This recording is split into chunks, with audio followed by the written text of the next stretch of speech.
സഖാക്കൾക്ക് പണത്തോടാർത്തിയെന്ന് CPM സംസ്ഥാന secretary MV Govindan. പലരും പാർട്ടിയിലേക്ക് വരുന്നത് എങ്ങനെ സാമ്പത്തിക നേട്ടം ഉണ്ടാക്കാമെന്ന ലക്ഷ്യത്തോടെയാണെന്ന് MV ഗോവിന്ദൻ വിമർശിച്ചു. തിരുവനന്തപുരത്ത് ബ്രാഞ്ച് സെക്രട്ടറിമാർക്കുള്ള റിപ്പോർട്ടിംഗിലാണ് പാർട്ടി സെക്രട്ടറിയുടെ രൂക്ഷ വിമർശനം. R. ശ്രീജിത്താണ് വിശദാംശങ്ങളുമായി ചേരുന്നത്. ശ്രീജിത്ത്, എന്തൊക്കെയാണ് MV ഗോവിന്ദന്റെ പരാമർശങ്ങൾ, വിമർശനങ്ങൾ? ആര്യ, തിരുവനന്തപുരം ജില്ലയിലെ ബ്രാഞ്ച് സെക്രട്ടറിമാർ വരെയുള്ള പാർട്ടി നേതാക്കൾക്ക് വേണ്ടി AKG സെന്ററിൽ നടത്തിയ റിപ്പോർട്ടിംഗിലാണ് സംസ്ഥാന സെക്രട്ടറി MV ഗോവിന്ദൻ ഈ പരാമർശങ്ങൾ നടത്തിയത്.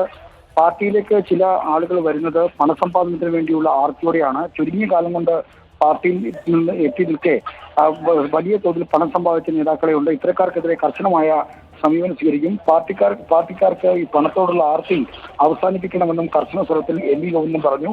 അതോടൊപ്പം തന്നെ ക്ഷേത്രങ്ങളിലെയും മറ്റ് ആരാധനാലയങ്ങളുടെയും ചടങ്ങുകളിൽ പാർട്ടിക്കാർ സജീവമായി ഇടപെടണമെന്ന നിർദ്ദേശവും MV ഗോവിന്ദൻ നൽകി. പാർട്ടി അംഗങ്ങൾ പോകുന്നതിന് മടിയുണ്ടെങ്കിൽ പോകാതിരിക്കട്ടെ, എന്നാൽ പാർട്ടി അനുഭാവികൾ ക്ഷേത്രങ്ങളിലെ കാര്യങ്ങളിൽ ഇടപെടണം, വിശ്വാസികളുമായി കൂടുതൽ ഇടപെടണം എന്നും നിർദ്ദേശിച്ചു. മരണം, വിവാഹം പോലുള്ള നാട്ടിലെ ചടങ്ങുകളിലൊക്കെ പാർട്ടി അംഗങ്ങളുടെ സജീവ സാന്നിധ്യം ഉണ്ടാകണമെന്നും MV ഗോവിന്ദൻ നിർദ്ദേശിച്ചു. ഇതോടൊപ്പം തന്നെ തെരഞ്ഞെടുപ്പുമായി ബന്ധപ്പെട്ട് താഴ്ത്തട്ടിൽ നിന്ന് ലഭിച്ച കണക്കുകളിൽ വലിയ പൊരുത്തക്കേടുകൾ ഉണ്ടായെന്നും MV ഗോവിന്ദൻ ചൂണ്ടിക്കാണിച്ചു. ഇത് യഥാർത്ഥ സ്ഥിതി മനസ്സിലാക്കുന്നതിൽ പാർട്ടിയുടെ കീഴ്ഘടകങ്ങളിലുള്ള ആളുകൾക്ക് വന്ന വീഴ്ചയാണ്. അതാണ് ഈ തെറ്റായ കണക്കുകൾ ഇത് ഗുരുതരമായ വീഴ്ചയായി കണക്കാക്കുന്നതെന്നും MV ഗോവിന്ദൻ പറഞ്ഞു.